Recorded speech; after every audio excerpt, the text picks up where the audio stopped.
ஓம் ஸ்ரீ குருப்யோ நமஹ.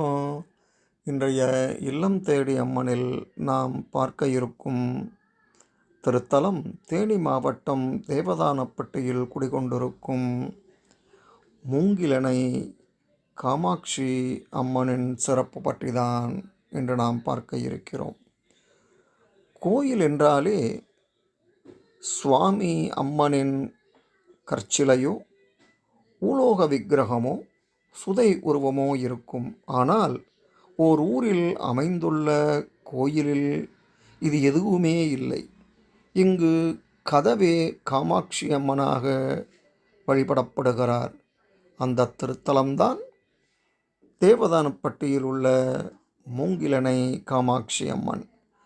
இப்பகுதியில் கொடுங்கோல் ஆட்சி செய்து வந்த வஜ்ர தத்தன் என்ற அசுரனை துர்க்கை அம்மனாக மாறி வதம் செய்து நாட்டு மக்களை காப்பாற்றினாள் காஞ்சி காமாட்சி அம்மன். பின்னர் அசுரனை கொன்ற பாவம் தீர மஞ்சள் நீராடி மூங்கில் புதருக்குள் தவமிருந்து வந்தாள். நாள்கள் நகர்ந்தன. வங்கீஷபுரி என்று அழைக்கப்பட்ட இந்த பகுதி ராஜ கம்பல நாயக்கர் ஜமீன் ஆட்சியின் கீழ் இருந்து வந்தது.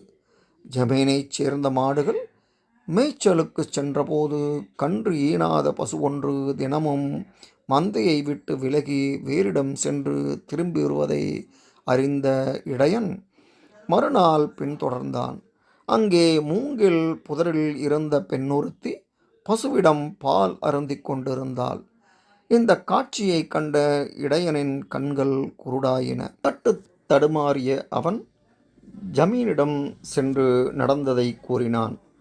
அங்கு விரைந்து சென்ற ஜமீன் அப்போது அம்மன் வாக்காக அசரீரி ஒலித்தது.